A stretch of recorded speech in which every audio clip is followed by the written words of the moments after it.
afternoon. I'm just kidding. Good afternoon, good evening, good morning, whenever you're listening to this podcast. And welcome to the Coachy Shit podcast, episode 20. Wow. The big 2-0, bank day, 20 weeks in. We're in our 20s now. We are officially kind of young adults, I think. I was an adult at like 15, let's be honest here. You're advanced for your age, I'm sure. I'm kidding. She's Theresa Rezga. He's Ryan Stanley. And we are here for your listening pleasure. Welcome to the Coachy Shit podcast. Theresa, before we get going, Yeah. do you want to Tell everyone what I'm eating. Yeah, talk about the food that is filling your mouth and crunching. I'm starving. So I'm actually still eating the chips from last episode. Good. But. Still Kirkland. Yep, still our gal Kirkland over here. They're organic. They're so good. Let me try one of those. One. But our snack for today, here you go, Ryan. Thank you. Your snack for today is actually a homemade Greek butter cookie. Oh. It's really good. And it's got like a cool, nifty style to it. I've had like 4 of these today. Now, is it homemade by a Greek person? That can neither be confirmed nor denied. But Okay. A member of our staff, her husband made them and she bought them in, and they're really good. All right. So today we're eating Greek butter cookies, and our drink is the Vita Coco pure coconut water. Ooh. I know, I thought I'd balance it out with some electrolytes Getting and a some little cray sugar. cray. I'm going for a run after this, so we'll see what happens. Would this be Vita Coco or Vita Coco? I'm gonna go, I would say Vita, Is it a because little vitamin, but Vita Yeah. is like life. Like Vita Coco is the live coconut. Ah. Coconut life. So perhaps a little bit of column A, a little bit of column B? Could be both. Could be cocoa nuts. Well, cheers. Cheers. Wow, that's Quite a mix. that is coconutty. Yeah, it is. Earthy is the way that I describe it. Earthy, it's definitely earthy. Never from concentrate, by the way. It says that Never. very clearly here on the bottle. It's hydrate naturally. Yeah. Never from country, yeah. All right. Cool. And these definitely taste Pretty yummy. good. Yeah, Check Greek, them out. Greek cookies, cool. Greek butter cookies. But that's neither here nor there. Yep. Look for pictures. So we can maybe post a picture. I took a picture. All right. They're cool. So maybe on our So, Facebook page. We maybe were Instagram. talking Yeah, before we hit record here. Mhm. We had a heated conversation we did. about Go figure. attachment. Our attachment. Mhm. So one of our oldest, most favorite topics. And Actually, there was a podcast I think we mentioned last episode. it had like maybe 14 episodes. Mm-hmm. Yeah. It was called something like was it like Being not attached or people who detached. are detached from misattached? Oh, unattached. the Unattached podcast. Unattached podcast. Legendary. Yeah. So yeah, we've had many conversations about this. Yeah. And so our conversation today was just basically came from something that I put on the list. We've talked about the list many moons ago. I was kind of comparing it to our episode from last week where we discussed, you had a great point of saying that mourning is, you put love out there and then it comes back. And I said, well, then you could just, I was basically saying we could take it and then put it on something else. So it's about focusing your attachment on something else. Like if you feel like, hey, I was attached to your old car was your example that you used last week. Yeah, I loved my old car and I hated it. Yeah. And then when you got a new car, yeah, you missed your old car, but you really put a new attachment on the new car. Yeah, and also, so it's not just, like, I know you use the word love, but it's the extension of the ego. So you love it because of the story that you've attached, and it's attached. Like, you've attached the story to yourself. Created in your brain. Yeah. Yeah, so like, oh, I drive this car, and I feel this way because I am this person, and this is who I believe to be, and this is an extension of who I am. And it's like, okay, that's cool. It's just a fucking story. Right, what's next? Yeah. All right, cool, great. Yeah. So who are you really? Tell me about your like hopes and dreams. Disregard the fire chicken. Small talk? Ugh. Not so much. Not a fan. But so we talked about attachment. So, and I said, and I was like, but now you're attached to your new car. I love my new car. Have I do told love you? your car. I'll stop eating chips, but You have told me. And I think you told our audience last week. It was pretty clear. I love it too. I Seems love my very car. nice. I've yet to be in it, but from a distance, it Maybe. looks very nice. maybe I'll take you for a ride one day. One day. It is stick shift, so Nice. you know. Feel the pep. I'd give you the keys, but I don't know if you know how to drive stick. Do I ever? I don't know. It's my car. All right, Like I it's kind okay. of still feeling her out. No worries. No Either worries. way, I have fallen in love with my car. And so to bring it back, you said, but why can't I be attached to both? Right? I mean, that's kind of where the direction of the conversation goes. Well, okay, so I used that as an example, and then I realized it was a terrible example. And really, the topic that we were discussing actually, the topic we were discussing, it all started with the list.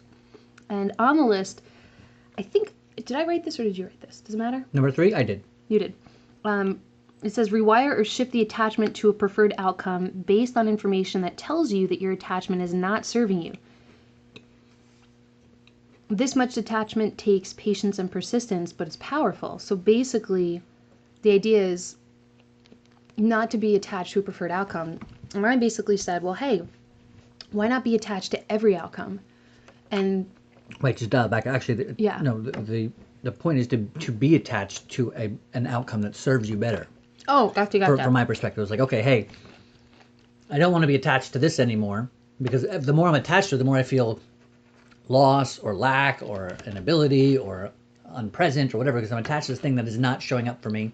It's not really going to show up for me, and even if it did, it probably wouldn't serve me. Mm-hmm. So what if I took that away? I recognized all those facts, and I said just that. And I said, okay, so what if I can find something similar but different, or that I believe will create the same amount of comfort that I was seeking, excuse me, in this. Wow, these Greek cookies are thick. They really do a number on you. Yeah. We should have had the Kringle. Next week. Okay. We'll get one of those. And so what if I took all that attachment and recognizing it wasn't serving me, I put it on something else that I believed served my purpose better, I believed would keep me more in flow and aligned with who I deserve and want to be. I actually take out the word deserve. Choose to be. Yeah. I have a confession to make. Go ahead. I didn't hear any of that in the conversation we had earlier. Crunching? Oh, okay. No. Okay, just in general. But still, the point that I made, I still stand by considering. Good. So it actually, my counterpoint to that was, I hear what you're saying. It's kind of like when you have a bad habit, you might as well replace it with a good habit instead of just cutting it out, because then you just have this empty space. Right. And it's more likely that you'll go back to the bad habit. Because you're still missing the bad habit. Or the attachment that didn't serve you. So you replace it with something. And my idea was along the lines of the concept of, oh, well, if everybody's special, no one's special. So I kind of transmuted that into, if you're attached to every possible outcome, every possible belief, everything, right, you're not attached to anything. It all just doesn't phase you, period. And the example that I used that made the most sense was the menu. So if you're sitting in a restaurant and there's a menu and you just love everything on it, right, you don't care what you get. Right. So why not think of life as this menu? And no matter what happens, you're just going to love it. Period. Right. So you're attached to every possible outcome, which means you're really not attached to any outcome. Yeah. So, which I love, and that's generally how I do my best to live life as often as possible. Uh-huh. Minus, yeah, really I think it comes down to semantics in the grand scheme of things. So your definition of attachment and my definition of attachment, meaning, so, and the reason we had this heated discussion was I was saying... Because you were attached to the word attachment. I was attached to the definition of attachment as probably put in the Webster Dictionary. Maybe. We didn't look it up. We're not those people who're like, oh, I'm going to look it up and prove you wrong. Sometimes we are. Yeah, I was going to say. Sometimes I am. I think we've both been that. I really feel it. Probably more you than me. I'm really attached. Yeah. But anyway, so I'm saying no, and you're saying, hey, you can be attached to everything. And I'm like, well, that's not even being attached to anything. Well, that's the point. I know, but that's the opposite of attachment. But that's the point. If everybody's special, no one's special. So then why would you even call it attachment? Why would you call anybody special? And the point that I made is that my mom, she tells all of our kids, there are 5 of us. Right. She tells every single one of us that we're her favorite kid. Right. Every single one of us. So none of you is her favorite. Well, somebody is, but you just don't know who it is. No, you're assuming. I happen to know who it is. I have a feeling I know who it is. It's not me. Does his name start with an A? No. My mom loves all of her children equally. And honestly, I don't, that's beside the point. Right. It's a moot point. It doesn't matter. You're right. Because she says, each one of you, like, you're my favorite kid. And then when one of my brothers is there, it's like, oh, you're my favorite child. And my sister's, oh, you're my favorite child. None of us are. Right. Period. Okay. Flat out. Right. With the knowledge that I have, that's true. Okay. And it's just like, if you love everything, it's like, or if everything is special, or every kid is your favorite kid, you're really just lifting the floor. It's like a rising tide, so everything is leveled. I agree with you. I understand what you're saying. I think I'm just saying that you can't be... Take out the word special, take out the word love, take out the words favorite kid, and just put the word attachment in there. Why is it different for that one word? Because all those different things have very specific definitions. right? And so you can say that multiple things are They're special. feelings. Well, but so is attachment a feeling? Yes. Yeah. Yes, thank you. Okay, I'm just thinking out loud. It's not what you say, it's the energy behind it. True. It's the feeling. But if I'm attached to an outcome that is me wearing shoes, Sure. and you're saying I can be equally attached to the outcome of me not wearing shoes At the same time. at the exact same time, then am I really attached to either? That's the point. And you're saying no, you're not. Yes. And no. Both. Right. And Kind of like, I don't know, there was an episode where I got a lot of that from you, and I'm starting to understand it. And I'm saying that you cannot be attached and unattached at the same time. You need to pick one or the other. But that's you using the word need, which is not true. That's a story. Yeah. And By the way, I'm wondering, it's been a while, I'm wondering if that's starting to sneak back into my sphere just in general. And it's a good thing to observe because I know for a while I was really great at not using that word. need and Yeah. should, right? Yeah. And they're gone. should, I'm still great at. I feel a pretty good feeling about that one. But need, not so much. So that's something to work on. So thank you for that. Yeah, the word should makes me feel fancy in email. So I'm like, oh, you should get my email shortly. Or you should find this attached. Or, Well, or unattached. oh. But you know what I mean? I do. And so contextually. Yeah. But so you're attached to, My definition of attachment. yeah. And therefore, but that's the whole concept of You attachment, can't Theresa. see my view. You're right. But you're attached to it. I know, but so I could say, I mean, I could just like concede and be like, okay, well, I sit across this table and I look at you how round earth people must feel about flat earth people. Right. No offense. and vice versa. I think you're awesome. Exactly. So, but the thing is Have you met any flat Earth people? I actually have met one. Can we get into that for real quick? Yeah. Because I'm completely, I was on a cruise ship yeah, and like, just because I was on a cruise ship and I could literally see the curvature of the earth, like in the middle of the ocean with a 360-degree view. yeah. You could see it? You can see the curvature of the earth. You can see something like 18.2 miles in both directions, something like miles. Yeah. When you're in the ocean and you're that kind of like in the middle of nowhere, Right, like literally. and you can see all around you. You can literally see a circle. Yeah, like, I mean, I'm not a flat Earth person. No. But I got a guy from high school on my Facebook page who is, and I'm so curious. This is what the fuck he's talking about, and like, you know, I don't really want to engage him because of some of the other scary things that is obviously coming from. He doesn't. Yeah, but it's just not worth it. Yeah. I guess I'm just curious as to what it is. Like, how does it even work? How does it even make sense? You know, I don't know. I gotta be honest, it's just not something that I find myself privy to. Spending and any time to. I mean, ever since I was a young lass, I believed the earth was round. And you know what? Like all of the other. Maybe we'll prove that it's an oval. Right. Because it Screw 'em does all. shift and flow, and the tides and the moon and gravity and stuff. I was just curious if there was a simple, like, okay, here's the scoop. Like, but I still can't even figure what the simple answer is. Honestly, though, Yeah. I'm starting to literally believe anything is possible. So I've been training with this internal Chinese medicine guy Yeah. in parks on Sunday night for like hours at a time with Yeah. a couple other people. And like some of the stuff that you can do just by the power of your thought and with your physical being is incredible. Yeah. That's why this idea of being attached to something, I even told you, I was like, you know what? The more I realize this, I told you I had a breakdown last night. Right. I spent like 6 hours cleaning and rearranging my apartment. Good. Because I was like, I just need my body to be busy. The gym is closed. I'm not going for a drive. I gotta get in some sort of a zone real quick. Well, like, I need to like let my mind be free, but my body be active. Otherwise, I get restless. Yeah. So I was like, well, can't go for a ride. I'm not gonna go for a run. Whatever. Gym's closed. It's too cold. Let me lift some furniture and move it around my apartment. Let me tell you, mattresses are heavy things. Yes, they are. For sure. And my desk is like solid oak, and it comes in 3 pieces. Like I built the thing. Yeah. That thing is heavy. In your house. Like, Yeah, I'm you had sore. I know, but I'm saying you had it delivered once. No, I actually doesn't picked move it up, put it in my old fire chicken. It was a miracle that made. It was like one of those things where it's like leaning against the drive shaft, so my car would knock into neutral on the turnpike. I'd be going like 80 miles an hour, and then all of a sudden, Literally happened to me today on the way to. no way. Yeah. I mean, I didn't have a desk there, but. But either way, Yeah. so I was thinking about it last night. All of this, everything, it's all a story. Right. Like literally. So my story is the definition of attachment is X. Mm-hmm. And your My story is that everything is attached and unattached. Like, right. Nobody's special. Nobody's special. So But like, nothing matters. yeah. Meaning nobody's opinion matters, no, because it's all a story It matters anyway. to you. Right, Your right, opinion right. Yeah, matters yeah. to you. Yep. But my sister, we were talking about this the other day. My opinion of you or your opinion of me is none of my business. It doesn't matter. Right. It doesn't matter. That's Your true. story of what you think I am, and if I challenge you, that's just me asserting the fact that I believe my story more than you believe my story. Or more than I want you to believe your story. Exactly. I guess so. And that's my story too. Exactly. The whole thing is story. So I was like, so how do we just communicate telepathically? All just, Like, yeah. it was amazing. But that's kind of the idea of attachment is like, well, if you're attached to everything being a certain way and it being every other certain way, you're literally the inverse of that. A different way to say that, if you're attached to everything, is that you are open to anything. Right. But it means the same thing, but it's just a different way to say the same thing. But you still find issue with that. I just disagree. No.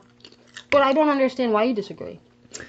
Because I think that the definition of attachment is to be Your attached to definition. something. No, I think if you ask everybody except for you. So you're right. So We're not everybody. in the playground right now. Yeah. So You literally. can call your mom. Maybe we should. Maybe we should Get Gladys out here. phone a friend. My mom's name is Pam. Pam. Your wife's mother's name is Gladys. That's correct. Gotcha. 'Cause I remember you said Gladdy B watches the kids or something one time. Yeah, every once in a while. It's like Gladdy. Who names their kid Gladdy? And you're like Gladys. I was like, oh, it stuck with me. I don't know many Gladyses. Yeah, she's like in her 70s. That makes It's an sense. older name. It's a historically relevant name. But you were going to say something. I was just going to say that I think if you asked anybody besides you, think of one person. Bruce D. Schneiderman. All right. Should we call him? We could. I don't think he'll pick up. I texted him the other day and I got a text back. Yeah. But I plan on sending him a message. Bruce is actually the guy who is the founder of IPEC. Right. Yeah, for our listeners. And I enjoy my conversations with Bruce because I ask questions like that. Right. And I argue. Like, the other day I was like, Bruce, I have things to talk to you about. He's like, oh, God. Here we go. And he's like, what is it? And I was like, all right. So, like, I understand the difference between therapy and coaching, but, like, what about, like...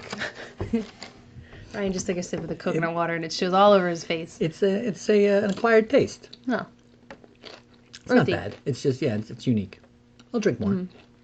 Go ahead. I'm sorry. But I grilled Bruce on therapy. I mean, he was a therapist for, 20-something years, right?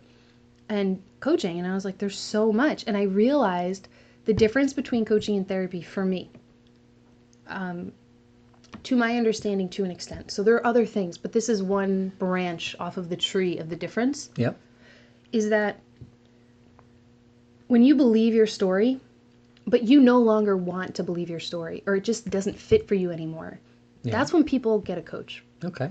I know that I can do better. I know that I can do more. I'm doing things that I'm just tolerating, and you believe this story, but you're realizing like you're detaching from it and you want to create a new story or a new path or kind of pull yourself onto a different journey or just make the journey or the story that you're in better, more vibrant, and more fulfilling for you.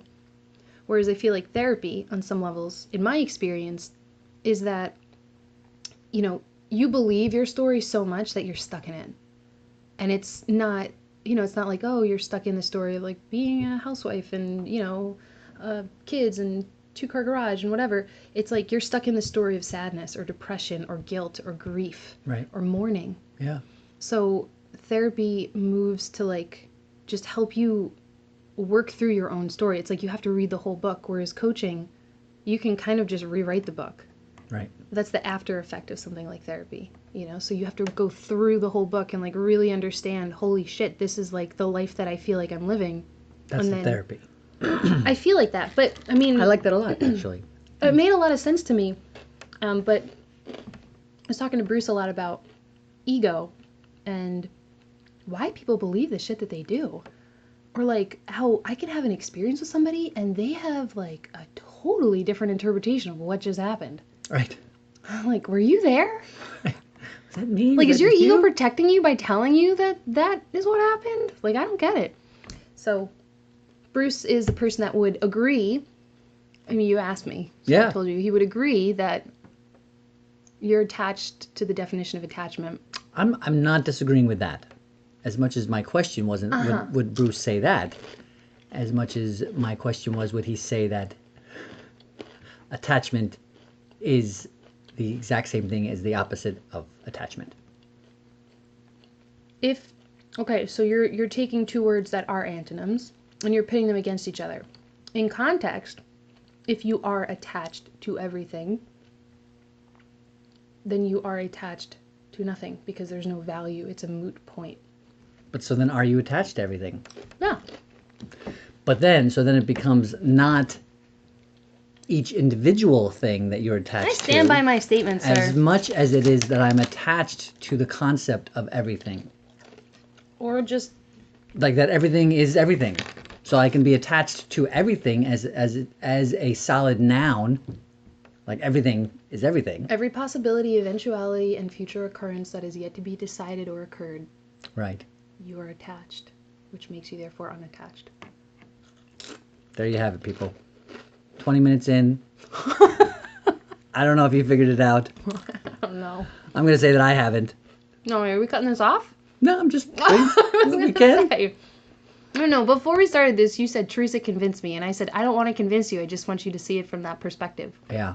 So how's that going? Well, I never miss... I always get your perspective. Okay. I do not agree. But so if anything, cool. if I can say... Look. I'm looking. Sorry, I cut you off. But I just want you to know you don't have to agree or disagree. I just want you to see the perspective as a potentiality and a possibility.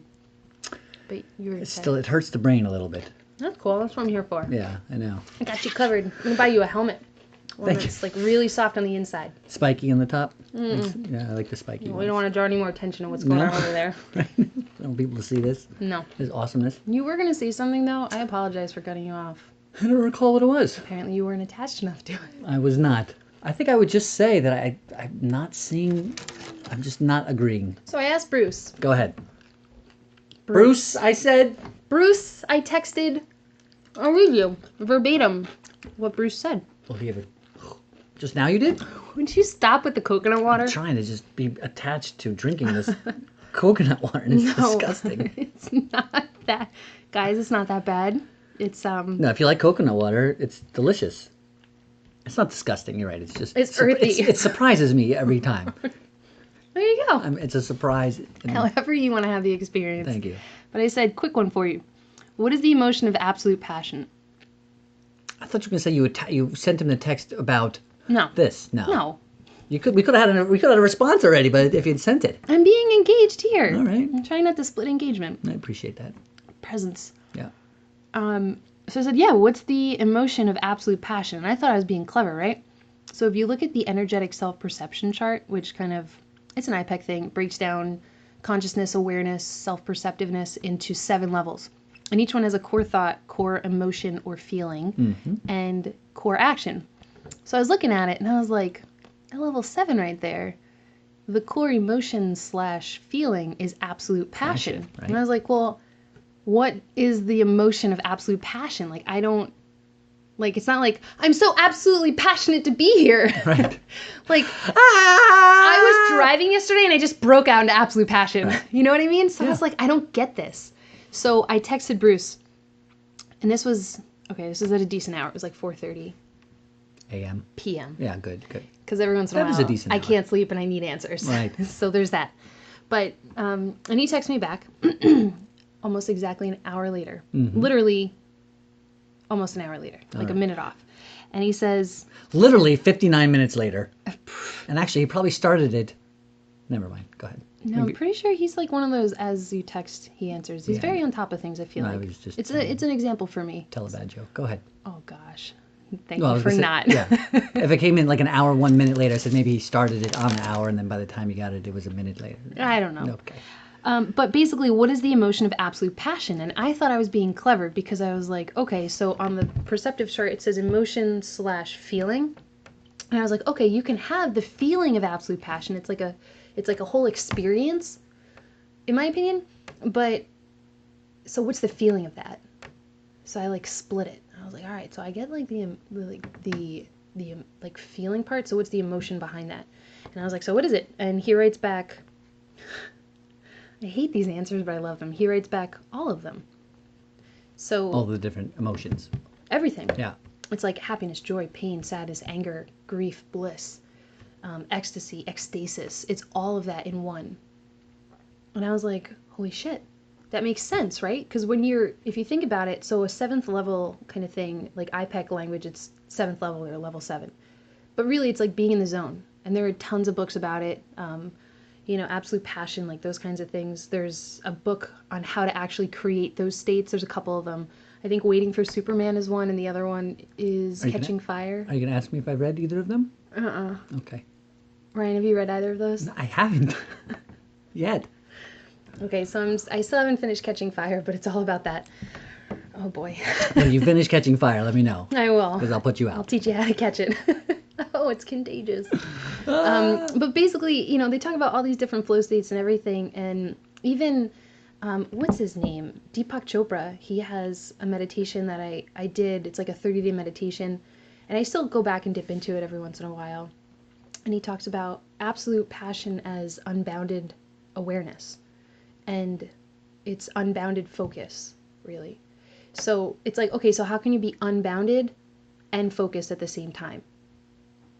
And it's like, okay, well, they're opposite, right?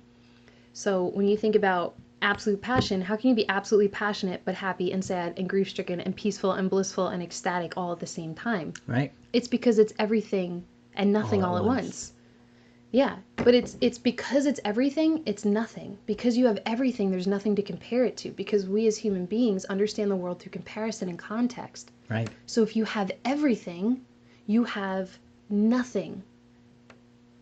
So these pieces of literature kind of go into that, how to create that feeling of having nothing by which you do have everything. So to kind of transmute that into the idea of the ego and the story that you tell yourself, right. Once you realize that there is no story, you can create any story. So because you realize you are nothing, you are everything, because you can become everything and you understand everything. And I think that's what the Buddhists are talking about. Is that what they're talking about? I have some theories. Yeah, that makes sense.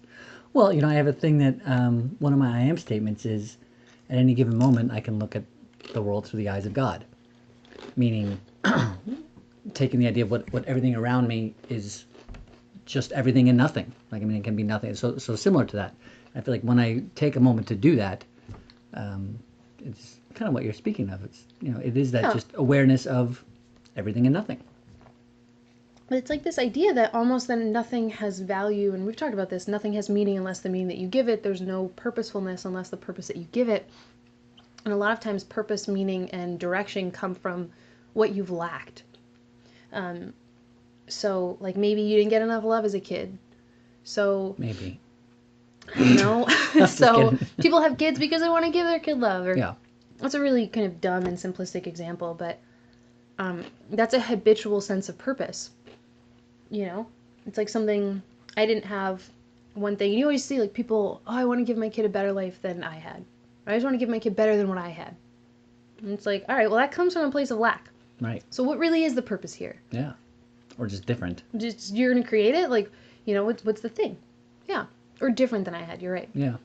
So it's kind of like once you realize that there is no story, there is every story. Because you can quite literally create, do, and accomplish and achieve whatever. You can create any decide who you are at any given moment. Literally. With zero attachment, but all of the attachment at once. You had me up until the end there. All right. Let's rock it. I think there was a... No thoughts on that? That's it. I understand everything you're saying. I believe, I concur that your perspective is that. I like everything that you said about the attachment and the unattachment. So it's the idea of transience. I know, I just don't agree that you can be attached to... I can be attached to this being a yellow chair and a black chair at the same time. Because I'm either attached to one or the other. Or neither. Well, I'm not saying you have to be attached to one or the other. You're attached to your sense of language. Because that chair is only yellow if you know what... Yellow is. If we agree what yellow is. Yeah, then you get all weird and deep with, like, cultural norms and communication and anthropology, but would a dog say that that's a yellow chair? If you told him it was. If you were in Spanish, it would be amarillo. That's right, it would be. Right? It would be yellow? Sure. My color's a little off. Yeah, mine are really off. But, like, that's not yellow. That's a completely different word. Right. We agree that it means the same thing. Yes, but that's completely different from being attached Is to it, something. though? Yes, it is. How? Because you just said we agree it means the same thing. No, we agree. What if we didn't agree? Then would I be attached to it being one or the other? Mm-hmm. So it'd be like if you showed up here and you spoke Spanish and you said that's That's it is azul. I'm yellow. cookies are so good. I know they're thick too. Or stick to your ribs. Yeah. But to your point now, if you came in and said this is, and you spoke in Spanish and said whatever you said before, Amarillo. Whatever. Let's just not be offensive. All right. Thank you to our Spanish-speaking audience. I love Spanish. One day I will be fluent. And I said, no, it's not. It's yellow. Exactly. Yeah. When a dog came in, I was like, It's a thing to Rorf. pee on. Awesome. Yeah. It's Rorf. It is Rorf. But Yeah. that's me being attached to it being yellow based on my experience. Exactly. But I'm not going to be attached to it being Rorf also. Why not? Because it's That's the opposite. empathy, no? But that's not what we're talking about. I know, but it's a concept of empathy, which means you can see the world through the dog's eyes, which means you can be attached to it that way. But that's a whole different story. That's a completely This is different true. thing. So it doesn't. It's true, but it popped into my That's mind, so I moot. thought I'd throw it out there. It's moot. I say moot in the moat. It's like that. There was a part in Friends I've seen. Somebody sent it a while ago. I think it's like the Joey character. He's like, it's like a moot point. I'm like, a moot point? He's like, it's like a cow's opinion. It doesn't matter. I like that one. I didn't say that one though. It's moot with a T. I'm with you. I got you. Yeah. It is moot. All right, so we can agree to disagree. Let's high five it. Flat earther. That's me. Still gonna figure out that. So is it like a disc? Is it like a Or is it what like a goes on floating- underneath? Yeah, is there dirt down there? Where Or maybe is it does like a the moon pancake? go on the other side? Like Ah! I Is can't the figure it out. moon flat too? Yes, I think they believe that. Like I think they think it's like a man-made, like a I don't know, man-made thing, but like it's like a disc. I don't even know. Again, I've just gotten bits and pieces. I can't really speak to it, but that's the concept. So where does gravity come from if everything's flat? Again, this is what I'm saying. These are my questions. So that means centrifugal force wouldn't exist in a gravitational. There's so many things, The but yet moon. when you see any of their posts, it's like It's like really. when you explain to round earthers the truth and they don't see it. I just want you to know, I don't identify as a round earther. No. No. Are you sure? I just kind of like didn't know that I had to. Right. It's kind of like I don't identify as human. Right. I'm not saying I'm a spiritual being having a human experience. I'm just kind of, it's not on the radar. Right. I didn't know there was a label for Yeah, someone I like think me. there is. Apparently you too. Yeah. Are you teaching your kids about this? Not yet. I'd have to have more information. You might want to make a family decision on Some this. sort I'm of just fact. curious. I know it goes back down to the Rothberg family or the Rosenthal's Rothschild? the Rothschild family. That's all tied into Oh, flat wow. Earth theories and These are things I know nothing about. I mean, I've done some considerable reading about the Rothschilds. yeah. Families and the Vanderbilts and the Yeah. Carnegies So and the apparently Rockefellers. the flat Earth is tied into that. The flat Earthers are tied into that Wow. family. And again, I don't know enough about to speak one way or the other. I can only. Well, it's interesting. There are bridges that have been built that they had to take into account the curvature of the Earth to make certain suspension bridges. And I imagine like the Florida Tunnels. Keys, like yeah, I've never been there. Is it a lot? It's a really long bridge, right? yeah, yep. I'm thinking the Chesapeake Bay Bridge. Have you ever seen that one? I have. That one's crazy. There's a gas station in the middle, right? Right. That's crazy. Are you kidding me? I can't even find a gas station in my hometown. And not to mention Just all on the a planets bridge. that we see out in the sky. I mean, through telescopes and Well, NASA. I'm a little scared and- about the whole planetary thing moon. ever since Pluto got demoted. I heard there's a new one though. Oh gosh. It was just on like television last See, night. this is why people can't handle this shit. It's the because, ninth planet. but that's the theory of detachment. It's cool if it's Man, a planet. that- Awesome. If it's that not Vita a planet, Coco. that's cool too. Pure coconut water. Never All from right. Well, I concentrate. guess we gave it another 4 minutes, and All right. we didn't get We anywhere. Still got nothing. But I guess I'm happy to hear that you're a round earther. Are you whole? I am around Earther. I mean, each to his own. Yeah. There's a lot of things out there. So Listen, I'm my open. religion is love. I'm open to be convinced. Actually, not really, but I am. Well, open to everything, attached to nothing. Yes. I see you have a self journal about. I do. The reason I'm taking it out now is because I didn't want to show up without some sort of a musical recommendation that I was just pulling Very good. out of my butt. So I had written some down, We're on. and I'm gonna go with the Beta Band, Oh, "Dry the Rain." Dry the rain. It's really an amazing song that I didn't know I loved until I heard it. Are there people that believe that the rain is like some... I got nothing on that one. It's actually dry, but we think it's wet? You might be one of those people, Theresa, based on today's No. conversation. Unless you're attached to it being wet. But a fish in water doesn't know it's in water. It is ubiquitous. That's true. So effectively, the fish has no awareness that it is in water. So if there's enough rain, Probably it's no longer raining. It's just your existence. Just water. Uh-huh. Yeah. So, you know. So, Dry Rain. Dry the rain. Dry the Rain, the Beta Band, featured specifically in the movie High Fidelity, John Cusack, Ooh. Jack Black. Very good one. It's actually a pretty funny scene, or it's just like they're working in this record shop, Yeah. and I'm not even sure who it says. I think it's John Cusack, but he just says, "I'm about to sell 5 copies of the Beta Band's EP, Threes, it's called," and then he plays this song.